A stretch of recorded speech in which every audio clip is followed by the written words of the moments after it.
Morning. It's the new year and the marathon runners are out training for their April runs.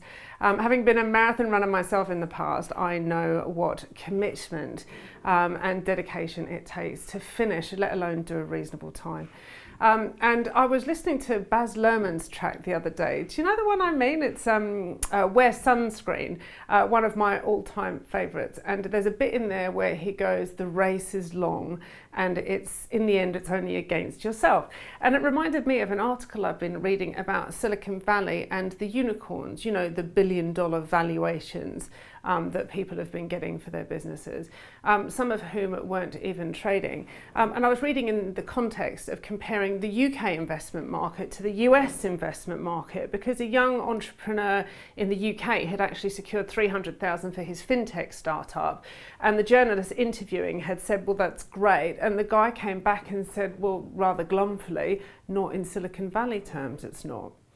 And the point of all of this is, and I'm getting to the point, is that everything can be reduced in its greatness in comparison to others. You know, the size of anything, your turnover, your profits, your investment, etc., etc. If you're continually drawing comparison of yourself and your business to others, you will not run your race, you will be running theirs.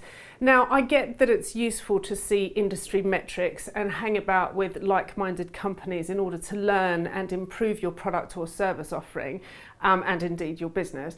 But when it becomes destructive as opposed to constructive is when you think that your achievements are nothing compared to the winners in your field.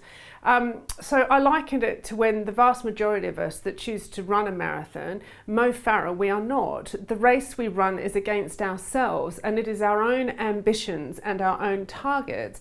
If you try and keep up, compete, or indeed challenge the elitist of the elite, then for the vast majority of us, we will fail and become disheartened, lose motivation, and even worse, burn out before the finish.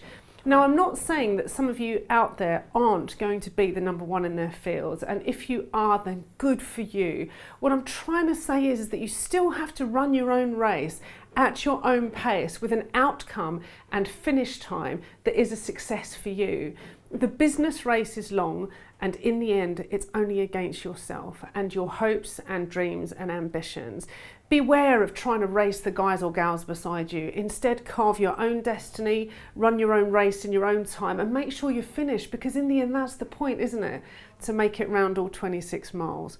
So in this marathon of running your business, take your time, pace yourself, and don't forget the all-important regular training. But most importantly, run your own race to make sure you finish. Have a great week.